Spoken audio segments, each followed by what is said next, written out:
بسم اللہ الرحمن الرحیم نحمدہ ونصلی ونسلم علی رسولہ الکریم اما بعد۔ سورہ آل عمران کی آیت نمبر 104 تک کا ترجمہ، اس کی تفسیر اور اس کے مضامین آپ کے سامنے آئے۔ آیت نمبر 105 میں اللہ تعالیٰ نے فرمایا ہے وَلَا تَكُونُوا كَالَّذِينَ تَفَرَّقُوا، وَلَا تَكُونُوا، اور مت ہو جاؤ،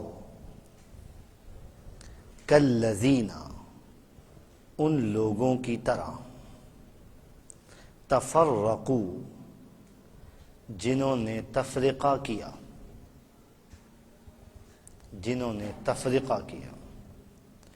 واختلفوا، اور اختلاف کیا، من بعدی، بعد اس کے، ما جاءہم، جو ان کے پاس آیا، البینات، واضح دلائل،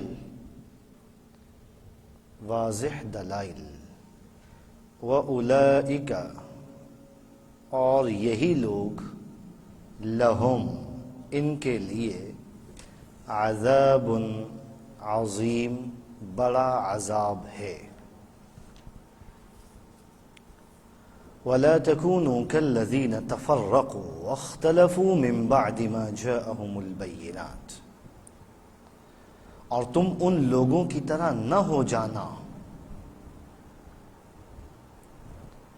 جنہوں نے تفریقہ پیدا کیا اور واضح دلائل ان کے پاس آ جانے کے بعد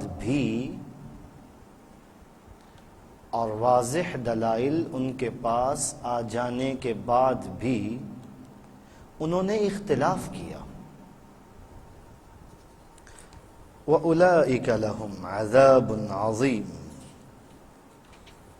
یہی وہ لوگ ہیں جن کے لیے بڑا عذاب تیار کیا گیا ہے۔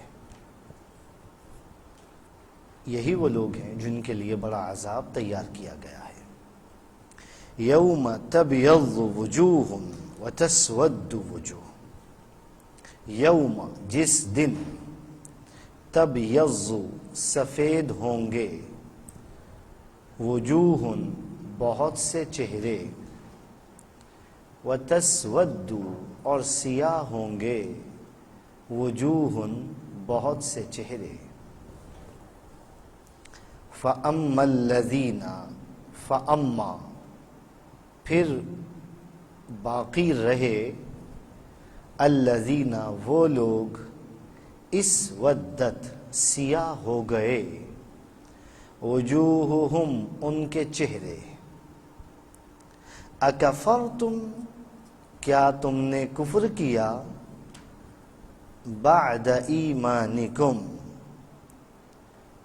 تمہارے ایمان کے بعد، فذوقوا، تو تم چکھو، العذاب، عذاب، بما، اس وجہ سے، کنتم، تم تھے، تکفرون، کفر کرتے۔ یوم تبیض وجوہ وتسود وجوہ، جس دن بہت سے چہرے روشن ہوں گے اور بہت سے چہرے سیاہ ہوں گے۔ فَأَمَّا الَّذِينَ اسْوَدَّتْ وُجُوهُهُمْ، سو باقی رہے وہ لوگ جن کے چہرے سیاہ ہوں گے، اکفرتم بعد ایمانکم، ان سے کہا جائے گا کیا تم ایمان لانے کے بعد کافر ہو گئے تھے؟ فَذُوقُوا الْعَذَابَ بِمَا كُنْتُمْ تَكْفُرُونَ، تو تم عذاب کا مزہ چکھو اس وجہ سے کہ تم کفر کرتے تھے۔ وَأَمَّا اور باقی رہے الذین وہ لوگ ابیضت سفید ہوں گے وجوہہم ان کے چہرے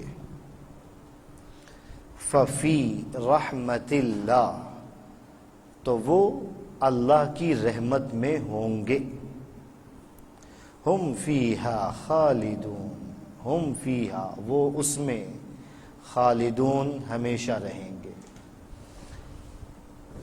وَأَمَّا الَّذِينَ بِيَضَّتْ وُجُوهُهُمْ اور باقی رہے وہ لوگ جن کے چہرے روشن ہوں گے اور باقی رہے وہ لوگ جن کے چہرے روشن ہوں گے سو وہ اللہ کی رحمت میں ہوں گے ہم فیہا خالدون اور وہ اس میں ہمیشہ ہمیش رہیں گے تلکا یہ آیات اللہ آیتیں ہیں اللہ کی نتلوہا ہم وہ تلاوت کرتے ہیں علیکا آپ پر بالحق برحق وما اللہ اور نہیں ہے اللہ یریدو ارادہ کرتا ظلمن ظلم کا للعالمین اہل عالم کے لیے تلک آیات اللہ نتلوہا علیک بالحق یہ اللہ کی آیتیں ہیں جو ہم آپ کے سامنے ٹھیک ٹھیک پڑھتے ہیں جو ہم آپ کے سامنے ٹھیک ٹھیک پڑھتے ہیں وَمَا اللَّهُ يُرِيدُ ظُلْمًا لِلْعَالَمِينَ اور اللہ اہل عالم پر ظلم کرنا نہیں چاہتا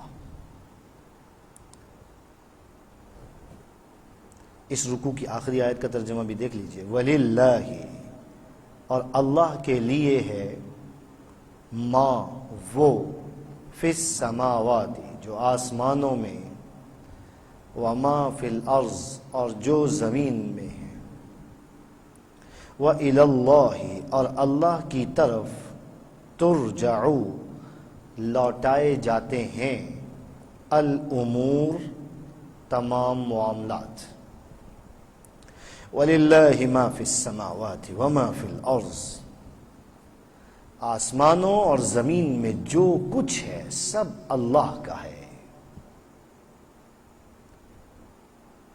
وَإِلَى اللَّهِ تُرْجَعُ الْأُمُورِ اور تمام معاملات اللہ ہی کی طرف لوٹائے جائیں گے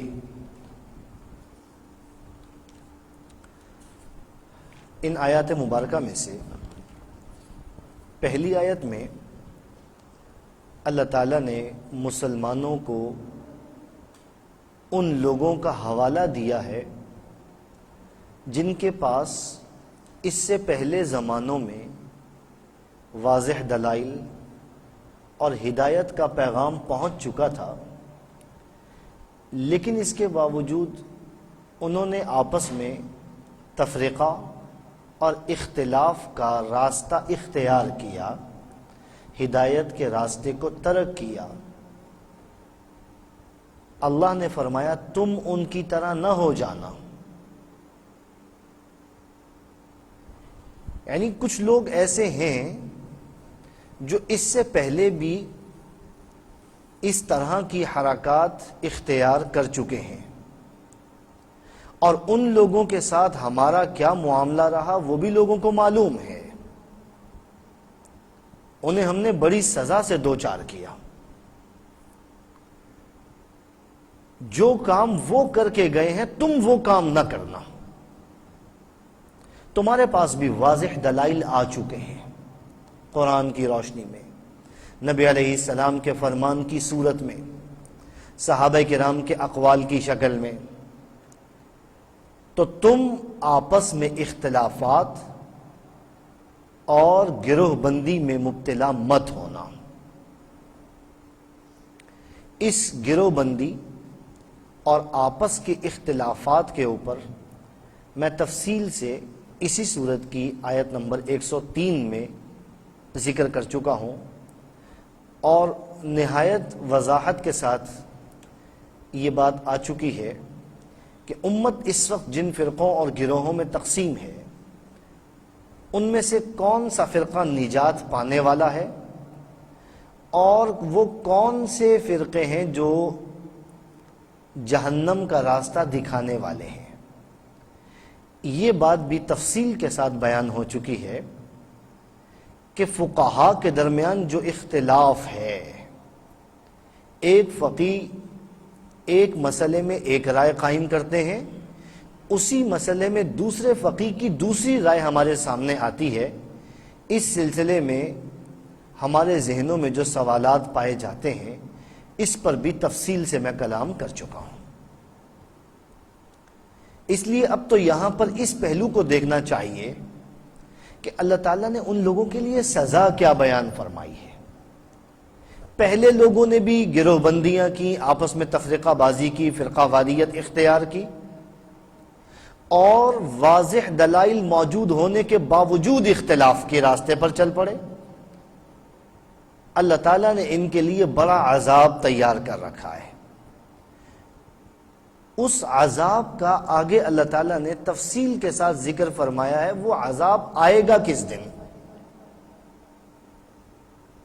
پہلی امتیں گزر چکی، یہ امت بھی اسی ڈگر پر چل رہی ہے، لیکن آپس کی اس گروہ بندی اور باہمی اختلاف کی بنیاد پر جس عذاب کی اللہ نے یہاں پر وعید بیان فرمائی ہے، اس کا تعلق اس دنیا کے ساتھ نہیں ہے۔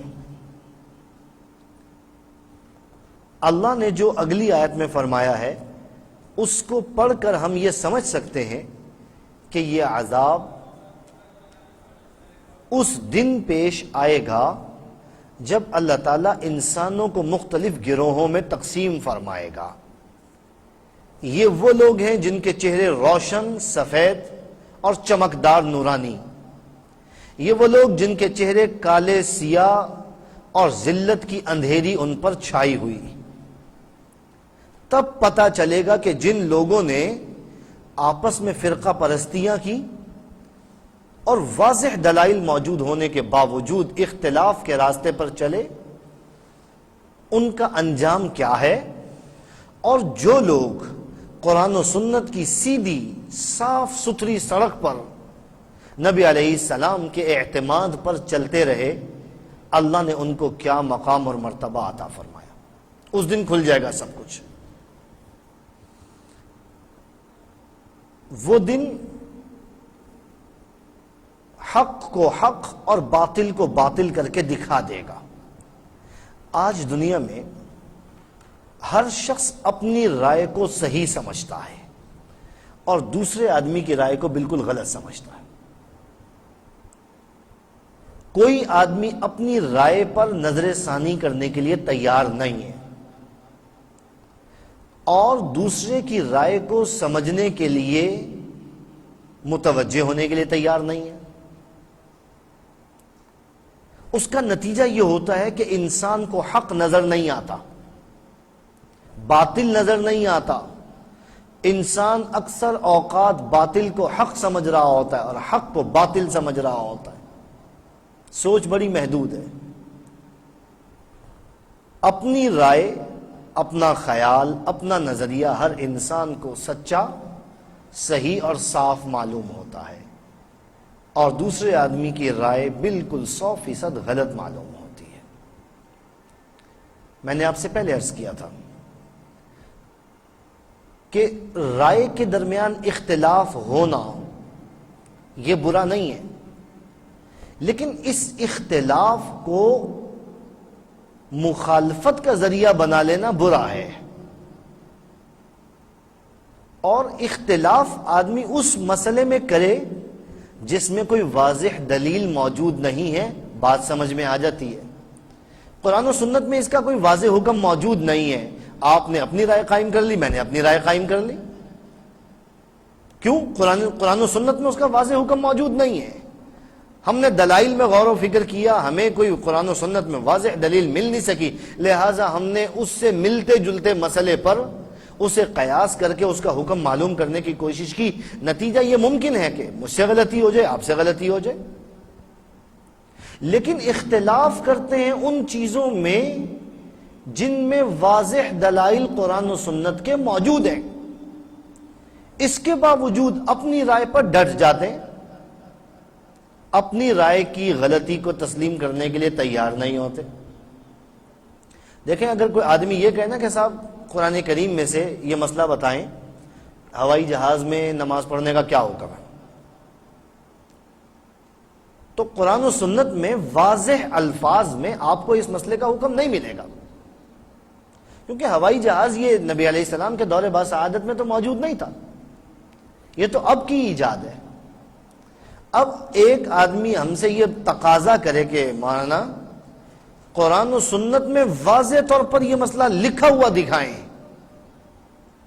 کہ ہوائی جہاز میں نماز پڑھنے کا کیا حکم ہے، قیامت کی صبح آ جائے گی، لیکن ہم نہیں دکھا سکتے، قرآن کریم میں ہے ہی نہیں، ہوائی جہاز کا ذکر ہے ہی نہیں،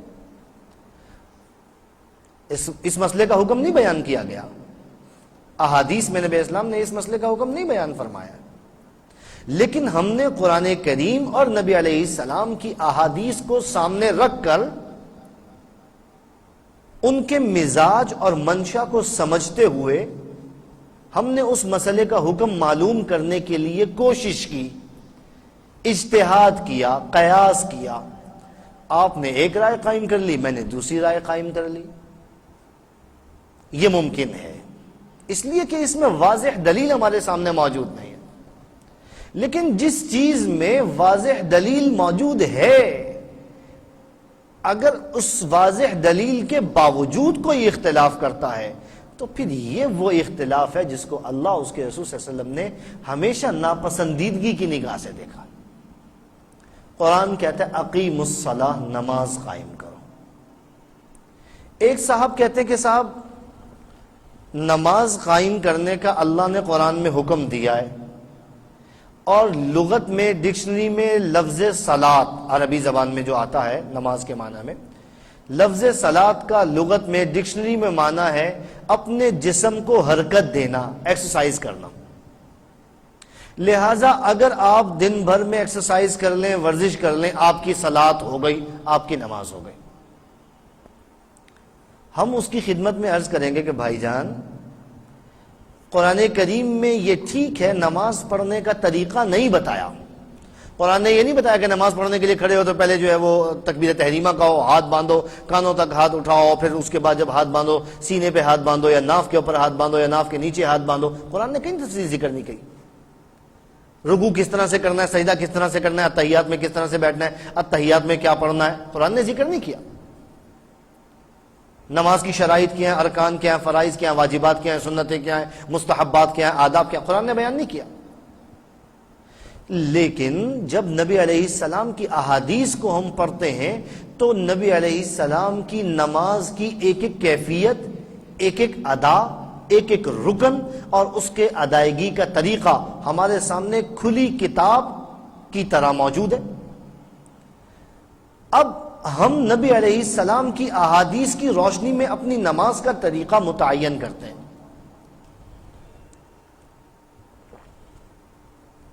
یہ واضح دلیل ہے ہمارے پاس، نبی علیہ السلام کی سنت۔ اس واضح دلیل کے باوجود اگر کوئی آدمی یہ کہتا ہے کہ لفظ صلاۃ کا لغت میں معنی ہوتا ہے ایکسرسائز کرنا، اپنے جسم کو حرکت دینا، آپ نے ایکسرسائز کر لی، گویا آپ نے اپنے جسم کی حرکت پوری کر لی اور آپ نے جسمانی عبادت سر انجام دے لی، ہم اس کی اس تشریح کو دور سے 100 سلام کریں گے، ہمیں نہیں اس تشریح کی ضرورت۔ یہ جن صاحب نے اپنی رائے سے ایک نیا معنی قائم کر کے امت کے سامنے اختلاف کا ایک راستہ ہموار کیا، واضح دلیل کو چھوڑ کر، نبی علیہ السلام کے واضح فرامین اور واضح احادیث کو چھوڑ کر، نبی علیہ السلام کی ایک حدیث آتی ہے، فرمایا صلو کما رأیتمونی اصلی، جیسے تم مجھے نماز پڑھتے ہوئے دیکھا کرو اسی طرح نماز پڑھا کرو۔ اور ہم جس طریقے سے اب نماز پڑھتے ہیں تکبیر تحریمہ کہتے ہیں، ہاتھ اٹھاتے ہیں، ہاتھ باندھتے ہیں، رکوع میں جاتے ہیں، سجدے میں جاتے ہیں۔ نبی علیہ السلام اسی طرح نماز پڑھا کرتے تھے۔ نبی علیہ السلام نے کبھی ایکسرسائز کر کے یہ نہیں فرمایا نماز ہو گئی۔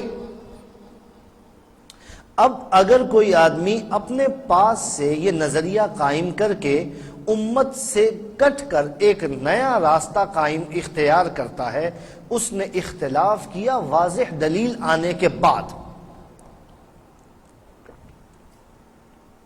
اگر واضح دلیل موجود نہیں ہے، نہ قرآن میں، نہ سنت میں، نہ اجماع میں، نہ صحابہ کے طریقے میں، کہیں پر بھی ہم کو واضح حکم نہیں ملتا، اس میں اگر اختلاف ہوتا ہے تو بات سمجھ میں آ جاتی ہے کہ ہاں یار کوئی بات نہیں ہے، قرآن سنت احادیث صحابہ کرام کے اقوال میں کوئی واضح چیز موجود نہیں ہے۔ لیکن جب واضح چیز موجود ہے، اب آپ ایک مسئلہ پڑھیں گے وراثت کے تذکرے میں جو ہے نا، وہ ایک مسئلہ آتا ہے دادی کی وراثت کا مسئلہ، دادا کی وراثت کا مسئلہ۔ یہ بڑا اہم مسئلہ ہے، وراثت میں دادا کا حصہ ہے کہ نہیں، دادی کا حصہ ہے کہ نہیں، پوتے کا حصہ ہے کہ نہیں، پوتی کا حصہ ہے کہ نہیں۔ وراثت کا یہ ایک اہم ترین مسئلہ ہے۔ قرآن کریم آپ پورا پڑھ رہے ہیں، آپ کو قرآن کریم میں دادا اور پوتے، دادی اور پوتی کی وراثت کا تذکرہ آپ کو نہیں ملے گا۔ صحابہ کرام کے زمانے میں یہ مسئلہ پیش آیا، صدیق اکبر رضی اللہ تعالیٰ عنہ کے دور خلافت میں یہ مسئلہ پیش آیا۔ قرآن کریم میں غور کیا گیا، اس کا حکم نہیں ملا۔ صدیق اکبر رضی اللہ تعالیٰ عنہ نے اس تمام صحابہ کرام میں یہ اعلان کروایا کہ اگر تم میں سے کسی کے پاس نبی علیہ السلام کا اس سلسلے میں کوئی فیصلہ، حکم، ہدایت، ارشاد موجود ہو تو مجھے بتائے۔ صحابہ کرام میں سے جن کے پاس اس مسئلے کا علم تھا اور اس مسئلے کی حدیث ان کے علم میں تھی، انہوں نے آ کر صدیق اکبر رضی اللہ تعالیٰ عنہ کو بتا دیا۔ صدیق اکبر رضی اللہ تعالیٰ عنہ نے اس کے مطابق فیصلہ فرما دیا۔ آج تک وہ فیصلہ امت میں چلا آ رہا ہے، آج تک وہ فیصلہ موجود ہے۔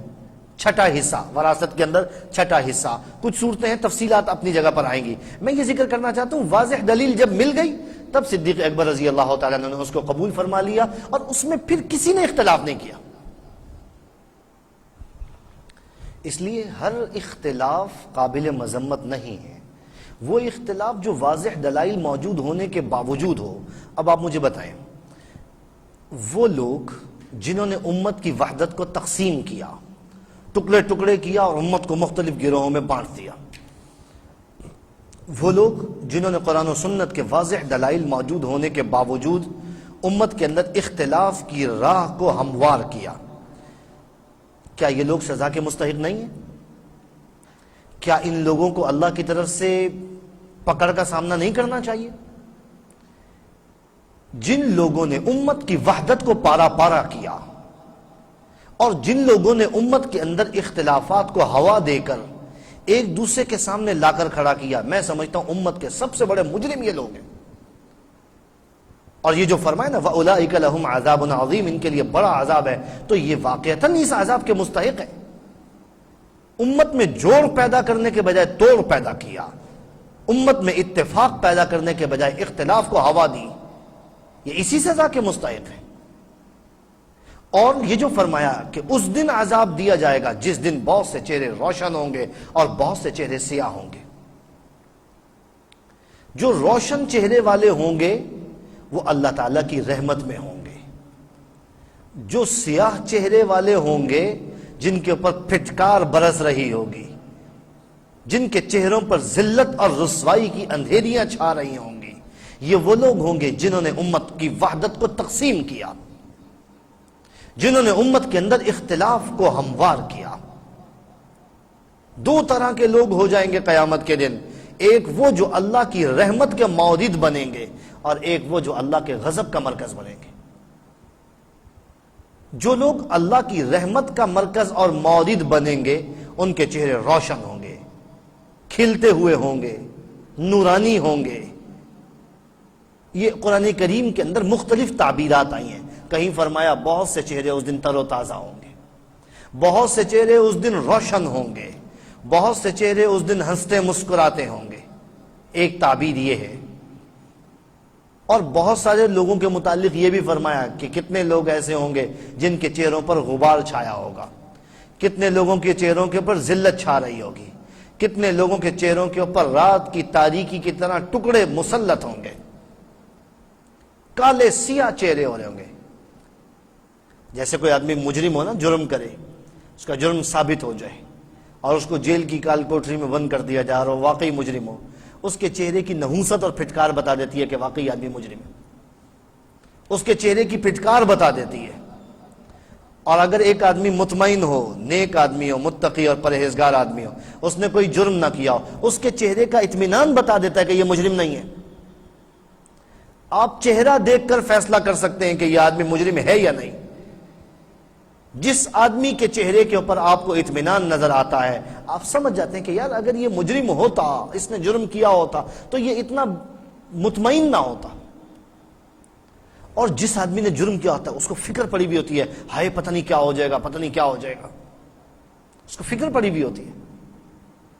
اس لیے قیامت کے دن وہ لوگ جنہوں نے امت کے اندر اتفاق پیدا کیا اور امت کے لیے اتفاق کا راستہ ہموار کیا، امت کو ایک وحدت میں جوڑنے کی کوششیں کی، ان لوگوں کے چہرے نورانی ہوں گے، روشن ہوں گے، سفید ہوں گے، باعزت لوگوں میں ان کا شمار ہوگا. اور جو لوگ امت کی وحدت کو پارا پارا کرتے رہے، اللہ کے عذاب کے اندر گرفتار ہوں گے. اور ان سے کہا جائے گا تم لوگ ایمان لانے کے بعد کافر ہو گئے تھے، تم مرتد ہو گئے تھے، تمہارے چہرے کالے سیاہ کیوں ہو رہے ہیں؟ کیا کیا تھا تم نے؟ کیا جرم تھا تمہارا؟ کہیں ایسا تو نہیں ہے کہ تم ایمان لانے کے بعد مرتد ہو گئے؟ تو جو تم نے کفر کیا تھا اس کفر کی سزا بھگتو اب یہاں پر. جو تم جرائم کر کے آئے ہو ان جرائم کی سزا بھگتو یہاں پر. اور جو لوگ روشن، سفید، نورانی، چمکدار چہرے والے ہوں گے، اللہ کی طرف سے ان کو اپنی رحمت کا مورد بنایا جائے گا اور وہ اللہ کی رحمتوں کے اندر ہوں گے. اور آگے فرما دیا ہم فیہا خالدون، یہ اللہ کی رحمتوں میں ہمیشہ رہیں گے. جس پر اللہ تعالیٰ نے اس دن رحمت فرما دی پھر تا ابد اس پر اللہ کی رحمت ہی رہے گی. آگے فرمایا تلک آیات اللہ نتلوہا علیک بالحق، یہ اللہ کی آیتیں ہیں، آپ کو ہم پڑھ پڑھ کر سنا رہے ہیں، برحق ہیں یہ. اور یاد رکھنا اللہ اہل عالم پر ظلم نہیں کرنا چاہتا. اللہ کا یہ ارادہ قطعا نہیں ہے کہ اہل عالم پر ظلم کرے. اللہ اہل عالم پر ظلم نہیں کرنا چاہتا. یہ مت سمجھنا کہ جن کے چہرے روشن ہوں گے تو انہوں نے اللہ تعالیٰ کو کوئی معاذ اللہ معاذ اللہ معاذ اللہ کوئی رشوت دی ہوگی. یا یہ مت سمجھنا کہ جن لوگوں کے چہرے سیاہ ہوں گے تو اللہ تعالیٰ کی طرف سے ان کے ساتھ کوئی ناراضگی کا معاملہ پہلے سے چل رہا ہوگا. نا، اللہ تعالیٰ کسی کے ساتھ کوئی دشمنی نہیں ہے. اللہ تعالیٰ کی، اللہ تعالیٰ نے تمام انسانوں کو برابر پیدا کیا ہے. وہ افریقہ کا رہنے والا ہو یا عرب کا رہنے والا ہو، شمال کا رہنے والا ہو، جنوب کا رہنے والا ہو، دنیا کی کوئی بولی بولنے والا ہو، اگر اللہ کے کلمے کا اقرار کرنے والا ہو، اس کی وحدانیت کا، اس کے پیغمبروں کا اقرار کرنے والا ہو، اللہ کو اس سے اس کے رنگ کی وجہ سے دشمنی نہیں ہے کہ یہ کالا ہے لہذا میں نے اس کا کلمہ قبول نہیں کرنا، یہ گورا ہے لہذا میں نے اس کا کفر بھی قبول کر لینا. اللہ کی بارگاہ میں یہ معیار نہیں ہے. اللہ کی بارگاہ میں معیار یہ ہے کہ جو ہمارے پاس آ جائے گا ہم اس کی توبہ کو قبول کر لیں گے، اس کے کلمے کو قبول کر لیں گے. وَمَا اللَّهُ يُرِيدُ ظُلْمًا لِلْعَالَمِينَ، اللہ اہل عالم پر ظلم کرنا نہیں چاہتا. اور باقی یاد رکھنا آسمان و زمین کے اندر جو کچھ ہے سب کا سب اللہ کی ملکیت میں ہے. اللہ ان تمام چیزوں کا مالک ہے. اور جتنے بھی دنیا میں معاملات ہو رہے ہیں، فضا میں، آسمانوں میں، زمینوں میں، کائنات کے ذرے ذرے کے اندر جو کچھ بھی ہو رہا ہے، لوگ آپس میں اتفاق کی دعوت دے رہے ہیں یا اختلاف کی دعوت دے رہے ہیں؟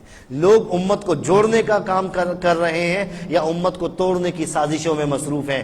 یہ سارے کے سارے معاملات لپیٹ اور سمیٹ کر اللہ کی بارگاہ میں پیش کر دیے جائیں گے اور پھر اللہ فیصلہ کر دے گا کون حق پر تھا، کون باطل پر تھا، کس کے چہرے روشن ہونے چاہیے، کس کے چہرے کالے سیاہ ہونے چاہیے، کون صحیح راستے کے اوپر تھا اور کون غلط راستے کے اوپر تھا. اللہ کی بارگاہ میں سب فیصلہ کر دیا جائے گا. اس لیے اللہ سے ہمیشہ یہ دعا کیا کریں کہ پروردگار ہمیں امت میں جوڑ کا سبب بنائے، امت کے توڑ کا سبب نہ بنائے.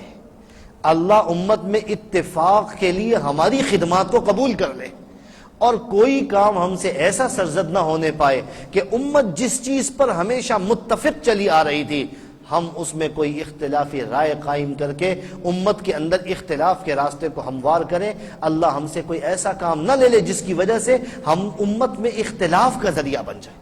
اللہ ہمیں امت میں اتفاق کا، جوڑ کا اور وحدت کا ذریعہ بنائے۔ آمین۔ وآخر دعوانا الحمدللہ رب العالمین۔